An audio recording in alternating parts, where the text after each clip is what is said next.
আসসালামু আলাইকুম। দক্ষিণ কৃষি যুব সমাজ আবার আসলাম আপনি আমাদের অবস্থানে, কারণ দুপুরে একবার আসছিলাম, একটা ভিডিও ছাড়ছি। কারণ আমার কথা ছিল যে আজকে হাফ বেলা করাবো বৃষ্টি থাকলে, মাশাআল্লাহ বৃষ্টি হয়নি, কারণ তার জন্য আবার বিকেলেও আমার কাজে আবার লাগানো হয়েছে। এই জায়গাটা আমরা চাইতেছি যে এখন যে একটা সৌন্দর্য দেখতেছেন আপনারা, যে সৌন্দর্য, এই সৌন্দর্যের সামনে আরো থাকে। সবাই যদি একটু একটু করে আমরা সহযোগিতা করেন, এই অবস্থান কিন্তু আরো সুন্দর হয়ে যাবে। এই যে আমরা হাঁটার রাস্তা যেটা আছে, এই রাস্তাটাও আমরা দক্ষিণ যুব সমাজ থেকে করা হয়েছিল। আজকে উদ্যোগ নেওয়ার কারণে আমাদের বড় ভাই বা আমাদের যারা এলাকাবাসী, যারা আমাদের এই যারা এখানে কাজ করতেছে, তাদের টাকা পয়সা অনেকজন দিচ্ছে। কারণ আমার নিজে অর্থ দিয়ে করতেছি না, আমরা শুধু এখানে নিজেরা পরিশ্রমের মাধ্যমে মানে কি কাজ করতেছি, দেখতেছি, দেখাশোনা করতেছি।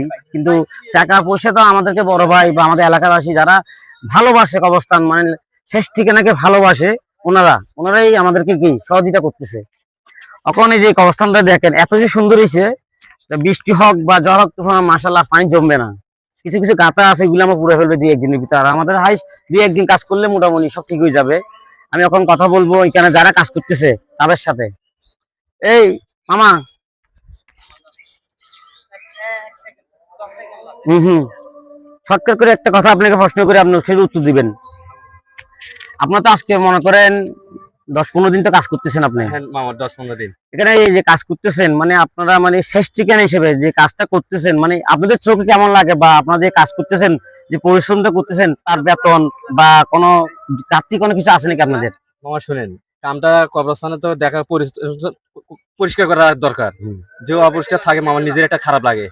আপনি যে বাসায় থাকেন, কোনো যদি চান বাসাটা অপরিষ্কার রাখতে, তাহলে যে বাসা অপরিষ্কার না চান, তাহলে কবরস্থান অপরিষ্কার থাকবে কেন? ইরিগেশন কবরস্থান পরিষ্কার রাখতে হবে। আমরা যদি বাসা অপরিষ্কার থাকতে চান না, তাহলে কবরস্থান ময়লা থাকবে কেন? আচ্ছা, একটা কথা বলি আপনাকে। মনে করেন আমরা কালকে দক্ষিণ কৃষি যে যুব সমাজের একটা বয়স হবে, সকাল ভোর আমার জঙ্গলগুলি সাফ করবো। এখানে তো আপনারা কয়েকজন মানে একদম টাকা ছাড়া, পয়সা ছাড়া, মানে আমাদের বলছেন যে সকাল আপনি আমার ডাক দিয়েন, আমরা 3-4 জন আসি করবো। যে ভাই আপনিও বলছেন, আপনি কি বলছেন? কালকে আসবো সকাল 6টা। সকাল আপনার আসবেন, আমার সাথে জঙ্গল সাফ করবেন, মানে নিঃস্বার্থ ভাবে তো কাজ করবেন। এখানে তো কারোর কেউ ইয়া নাই, কেউ আপনার বাধ্য করে নেই, আপনি আমিও আসবো। আরেকজন কি আসবে?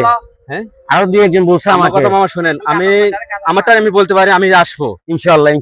আসলে আমি বলি, ওনারা আমাদের এখানে 10-15 দিন কাম করে, যা হোক ওনারা নিজেরাই বলছে, ভাই আপনারা যদি সকাল ভোরে কাজ করেন, জঙ্গল সাফ করেন, আপনারা যদি পারেন, আমরা কেন পারবো না, আমরা আমাদের সাথে সময় দিব। আচ্ছা, আমরা চাই যারা আমাদের দক্ষিণবাসী বা সব বাহাদুর সর্দারনগর যারা আছেন, আসেন, আপনারাও আসেন আমাদের এখানে, একটু একটু করে সহযোগিতা করি, সবাই মিলে হাতাহাতি করলে কাজ থাকবে না।